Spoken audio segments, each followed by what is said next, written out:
I'm joined in studio by Sarah. Sarah is well known to a lot of you, and if you haven't heard of Sarah, she joins me from time to time and we do the Q&A. So these are your questions that you guys have sent in, and this one, you've got 2 questions for us this week, is it? Yeah, okay. 2 questions. And Harry was a star. Oh, yeah. He was an absolute star.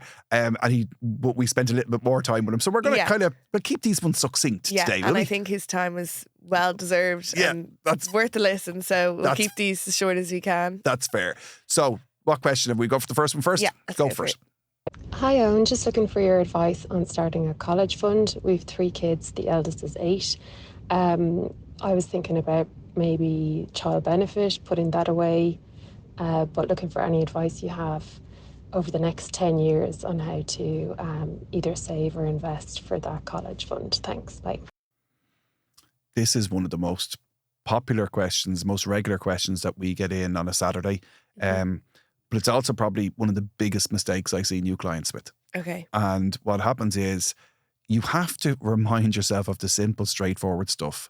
And one of the simplest things is the 5-year rule. Okay. The 5-year rule says, and I've made it up, so it says whatever I wanted to say. But the 5-year rule, my 5-year rule is if you've got money sitting in a bank account, credit union or on post that you're not going to use in the next 5 years, it doesn't belong there. Okay.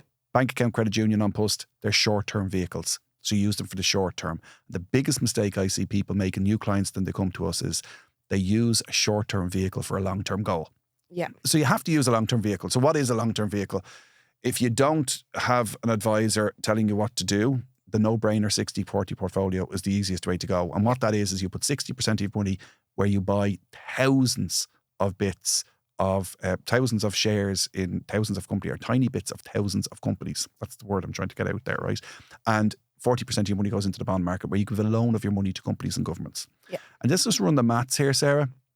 So the maths as it works is, let's imagine that you, and I know she said she has 10 years to go, right? Yeah. But let's just take 18 years because that's the maths I have off the top of my head. Your child is born today, and if you're in the lucky position that you can put 140 quid a month, the child benefit, if you can put that aside, right?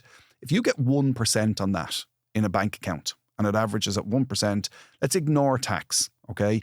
You're going to, when little Johnny or little Mary turn 18, you're going to have 33,000 euros in the pot. Now, college costs 13,305 euros per year per child if the child lives away from home, about 6 or 7 grand a year less than that if they live at home, okay? Let's say if you've got 33 grand, 13,300 a year, you're going to get them to maybe towards the end of 3rd year. Yeah. And then you're going to run out of money, okay? Your pot's not going to be big enough. But let's say you invested in a 60-40 portfolio and you managed to get 4% interest. Okay. The same 140 quid a month would become, over 18-year periods, would become just over 44,000 euro. Okay, so you'd be sorted. Yeah, same money used in it. When you're more or less, you're sorted. Yeah, you're a little bit short, but you're getting more or less to the end of 4th year, right near or close enough to it, halfway through 4th year. But same money used in a different way, getting a very different result. Yeah. One of the things I did, and I did this last week, so the figures are more or less bang up to date. I picked a fund, and I absolutely did not cherry pick this fund. I just said that was a popular fund. It's been around for a very long time. Mm-hmm. It was available to everybody 18 years ago. And imagine 18 years ago, well, you probably don't care about this, but 18 years ago was 2006, right? You're going, yeah. I remember it well. Yeah, it's my 6th year alive. Your 6th year alive. So what I did was I said, okay, there was a fund that was available in 2006, available to everybody in the country, could have accessed it. And I said, if I put 140 quid a month into that and it matured today, 18 years later, how much would it be worth? Over 66,000 euro. Okay. And I didn't cherry pick the fund. Yeah. And this is the problem where people use a short-term vehicle for a long-term goal. Yeah. And what it means is, if you look at it in a slightly different way, you can put in 140 euros a month and put it into a bank account, right? But if you allow for inflation and you want to just stick with the bank account, you need to increase that to about 300 quid a month just to cover college. Okay? Or else you can take the 140 quid a month and invest it properly and get 66 grand out of it. Yeah. Okay? And that's where people make their biggest mistake. Yeah. Does that make sense, Sarah? Yeah. Back to basics, 5-year rule. And if you don't have an advisor, a no-brainer 60-40. And if you can get some advice on a better fund or whatever, like, you'd be making way more money. Yeah, making more. And the thing about it is people say, oh, isn't that scary? Like, isn't that risky? Yeah. Could I lose all my money? with a 60-40 portfolio, and this is why the no-brainer 60-40 portfolio comes into it. If you take a lump sum, there has never been 7 or more years invested in a 60-40 portfolio. Over the last 100 years of data, there's never been a time where if you put the money away for 7 or more years where you would have lost money. Yeah. Like, there is risk involved, but the risk gets diluted the longer you leave it alone, and 18 years is a long time. Yeah. We go for the second question? Let's do it. Hi, Owen. When our son was born, we opened a state savings account and our children's allowance goes directly in there. We now have 3 children, so it's building up nicely. We've only ever touched it once. But having listened to your podcast now, I know that it's kind of sitting there doing nothing. The accounts are going to start to mature in July 2025. So my question is, when they begin to mature, would we be better off investing the money or paying off our mortgage a bit earlier to save on the interest? Any advice would be much appreciated. Yeah. What do you think is what do you think I need to answer here, Sarah?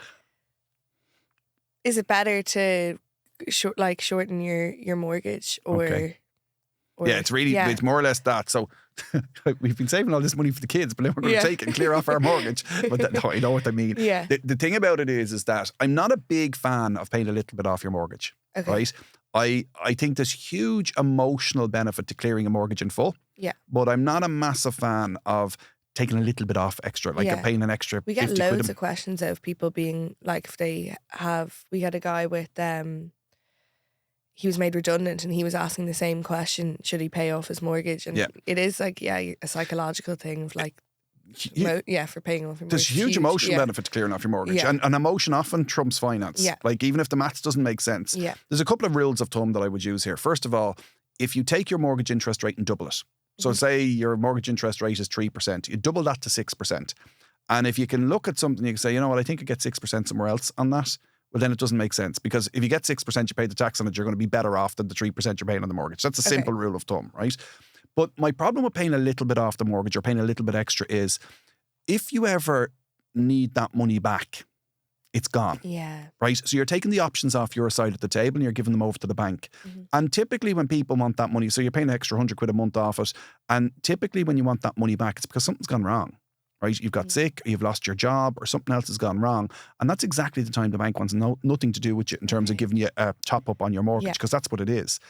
And what I would much prefer, and it doesn't always work like this, and there are circumstances like if your mortgage is very high in terms of interest rates, where there are circumstances where, you know what, the best use of your money is actually to put it off the mortgage. What I'd much prefer to people to do is keep paying the mortgage down on a month-to-month basis and start building the savings up on the other side. Yeah. Okay? Now you've still got all the options on your side of the table, and at the point where the two of them meet, where the mortgage comes down and the savings comes up to meet it, then make a decision about clearing off the mortgage in one go. Yeah, you can reevaluate it then. Yeah. And you can make that decision, but you've kept all the options on your side of the table. If you do use the savings pot to clear the mortgage, you're going to be clearing it early anyway. You're going to save all that chunk of interest at the end of it anyway.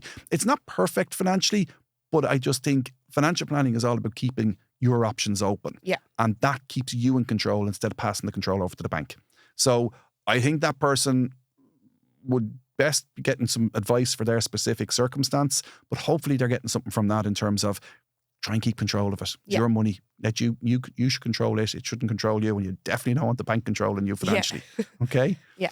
So that's our 2 questions for this week, Sarah. Yeah. What do you need? Where are we going next? Are you still looking for questions? Are you still looking for guests? I think get feedback. We've been getting loads of people just saying that they like the topics and suggestions of topics. If you don't like what you've heard this season, let us know. And just to I suppose any questions. How can they get in touch? Yeah, so if you send a WhatsApp voice note to 087 291 0507. And there's always a bit of nervousness in you, isn't there? When you're trying to remember that. Hesitation. I think I have it now. You have it now. It's embedded in there. So 087 291 0507. You can send us a WhatsApp. Please, if you're sending questions in, make sure you send them by voice note. Because as you can hear, we play them back that way. And if you've got suggestions for topics, suggestions for guests, send them on to Sarah on the WhatsApp. Okay. Thank you very much for coming in again, Sarah. Thanks for having me.